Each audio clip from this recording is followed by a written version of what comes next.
ba abin da zaka karanta da harafi ɗaya na waɗannan ayoyi ka roƙi Allah sai an baka shi. In ka karanta suratul fatiha duk abin da ka roƙa za a baka. In ka karanta ƙarshen suratul baqara duk abin da ka roƙa za a baka. Kun ji irin sirrorin da sahabbai suka samu, sai suka je suka fashe sirrorin.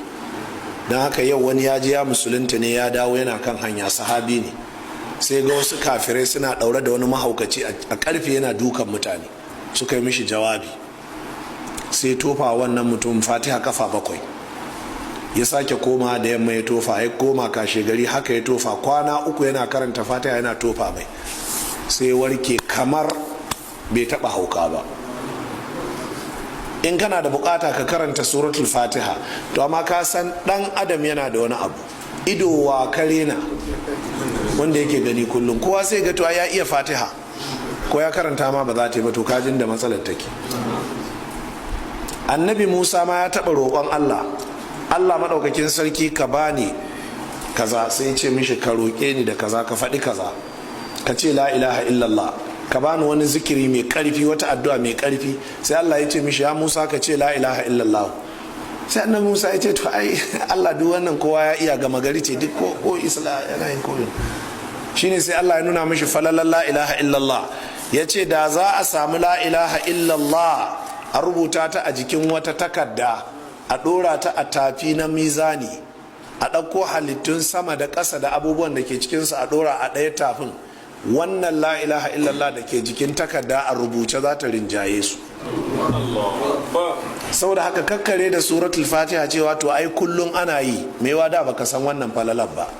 Yanzu tun da ka ji falala daga bakin wanda ya isa ya faɗi falala, duk matsalolinka yau ka je ka bi dare ka gaya wa Allah ka karanta suratul fatiha. Duk matsalolinka ka bi dare ka karanta amanar rasulu ka gaya wa Allah.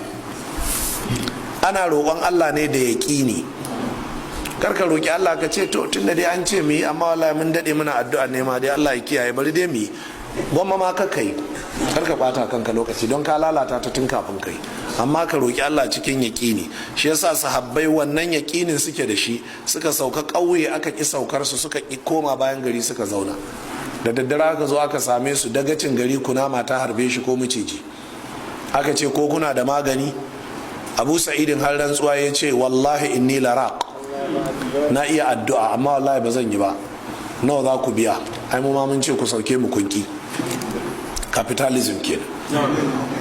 Tunda kunki to shikenan mu ma shikenan. Yaya? Suka kawo raguna 100. Aka je sai tofa wa dagacin gari me? Suratul Fatiha. Ina tofa mai sai watsake.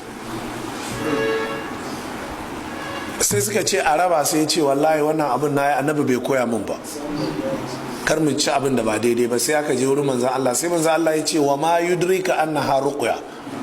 Kai ka ga yaron nan ya kai ka san ashe karatun ka ya kai haka, to ku raba, ni ma a raba da ni. Saboda haka jama'a, kun ga suratul fatiha din nan tana da power kwarai da gaske, amma kana son ka ji sirrin suratul fatiha ga littattafai biyu zan gaya ma.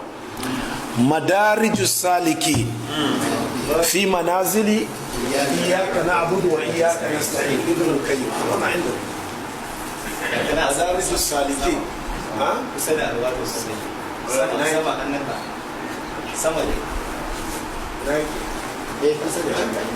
Aha, madarijus saliki. Wannan littafin jama'a an daɗe ba a buga shi, mun sha wahala. Na iya tuna nawa na farko da karo na same shi, mujalladi 3 ake buga shi da, mujalladi 2 kalansu daban, mujalladi 1 kalan shi daban, da karo da kyar. Wannan littafin ahlus sunna ba su da kamar shi kaf, wanda zai kawo maka abubuwa na asrar na gaskiya. Ibn al-qayyim ya rubuta shi, almajirin ibn taimiyya.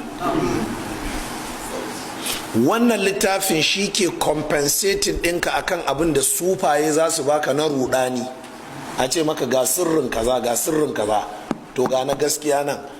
Madarijus saliki baina manazili iyyaka na'budu wa iyyaka nasta'in. Duk girman littafin nan yana kokarin fito maka da sirrin suratul fatiha ne, a cikin fatiha kuma yana kokarin fito maka da sirrin iyyaka na'budu wa iyyaka nasta'in. Littafi na biyu shine at-tibbun nabawi, ka je ka same shi ma na ibn al-qayyim, zaka ga sirrorin da ke cikin suratul fatiha. Duk matsalar da za ta same ka a duniya ka karanta suratul fatiha ka roki Allah. Duk inda ke maka ciwo karanta suratul fatiha ka tofa, karanta karshen suratul baqara. da haka wani ya ce ya rike kundin shi ba zai baka ba, wani yana da bara ya ce ba zai baka ba, ka ce ya rike, manzon Allah ya ba mu tamu barar kyauta.